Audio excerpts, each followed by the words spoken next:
Papakilala po muna ako sa inyong lahat. Ako po si Mayor Dan Virtua ng Lungsod ng Cavite. At ako po ay nagpapasalamat sa inyong lahat sa inyong mga pagpunta nitong ating pagpupulong ngayon para pag-usapan ang kalagayan at update po natin sa karagatan po na nasakupan ng Lungsod ng Cavite. Bago po ang lahat, gusto ko pong malaman na saan po dito yung mga taga Cavite City. Taas ka ang kamay.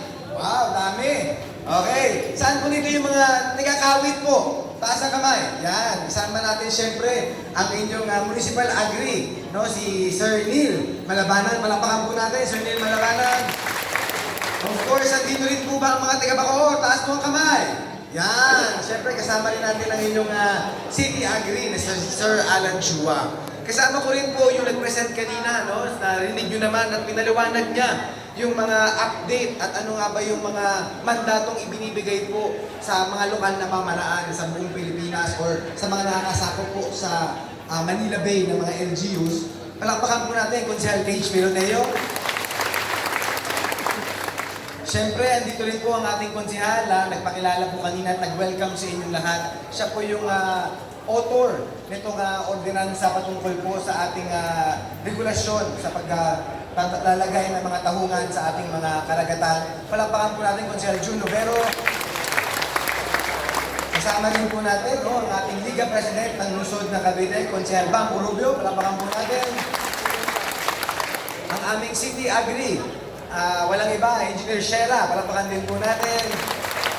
Ang ating kapartner po sa pag-i-implement ng mga regulasyon at pagpapatupad po ng kaayusan sa ating po mga nasasakupan. Palakpakan po natin ang Philippine Coast Guard. Dito po, pinangungunahan po ni Sir Jason Roclo.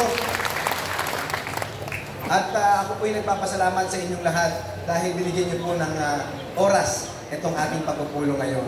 So meron po akong konting presentation sa inyo para po malaman po natin kung saan po nanggagaling ang lokal na pamahalaan. Kaya po namin ito ginagawa. Alam ko po noong mga nakaraang linggo ay marami po sa inyong nataranta at hindi malaman ang gagawin. Kaya po talagang naghanap tayo ng paraan kung paano po ba natin malalaman kung ano nga ba ang mga ipinapatupad at ipapatupad pa ng lungsod ng Cavite. So hayaan niyo po i-present po sa inyo itong ating ginawang presentation. Ito po, mga kababayan, ang kasalukuyang kalagayan ng ating baybayin dito po sa ating pong nasasakop. Kung mapapansin niyo po, napakarami pong mga floaters, mga tolos na alam naman po natin, narinig natin kanina, ipinagbabawal na po ng DENR. Okay po? Sunod po natin. Dahil dito, ang lungsod ng Cavite, nakakayaman pong sabihin, binigyan po ng bagsak na marka ng Manila Bay Task Force. Nakakuha lamang po kami ng 69.92 na score. Kahit sa eskwelahan, baksak. Hindi man lang umabot ng palakol ang lungsod ng Cavite. Nakakahiyaman pero ito po ang katotohanan. At dahil po dito, napilitan pong gumalaw at kumilos ang lokal na pamahalaan ng lungsod ng Cavite para po naman, hindi naman po kami nakakahiya. Kayo ba? Payag ba kayong baksa kayo? Di ba siyempre hindi, gagawa kayo ng paraan para po maitama ang mga kamalian. At dahil po nga baksa kami, ito na po ang ating binigyan na aksyon. Binigyan po tayo ng direktibo ng Manila Bay Task Force. Unang-una, inatasan tayong pabilisin ang pagsunod sa kanilang mandato. Ano ang kanilang mandato? Ayusin, linisin, at alisin lahat ng illegal structure sa aming kasasakupan. Malinaw? Yan po yung pinaliwanag kanina ni Consel Cage. Bawal ang illegal structure sa Manila Bay, sa aming nasasakupan.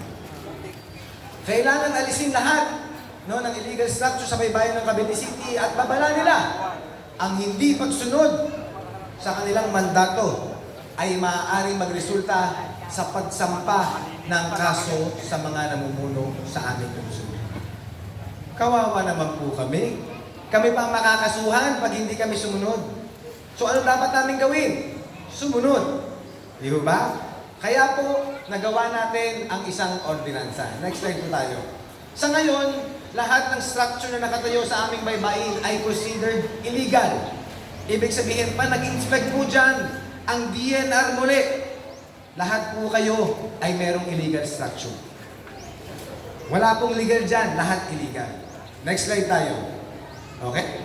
At dito po dumating ang aming solusyon para po ma-protect ang mga illegal structure dito sa lungsod ng Cavite. Nang kinausap po tayo ng DNR, sinabi po sa aming alisin namin ang mga illegal structure. Pero iniisip po ng lokal na pamahalaan ng lungsod ng Cavite, papaano na po ang mga taong umaasa diyan sa ating karagatan.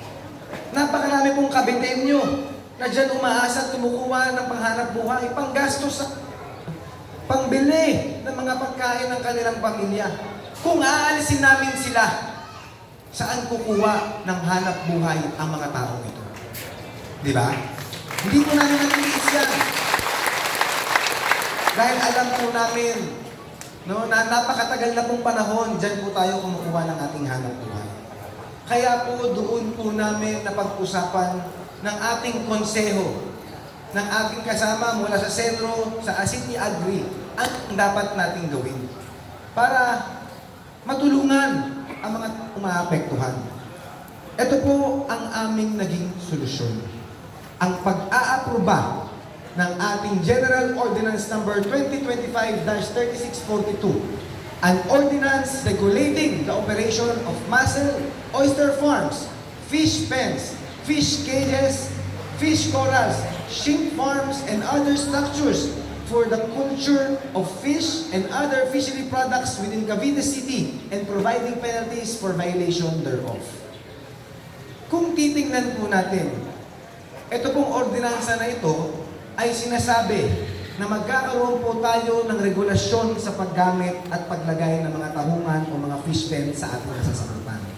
Bakit? Katulad ng sinabi ko kanina, nung wala pa po itong ordinansang ito, lahat po ng structures o nakalagay sa ating baybayin ay illegal. Pero, dahil po sa pagkakaroon natin ng ordinansa,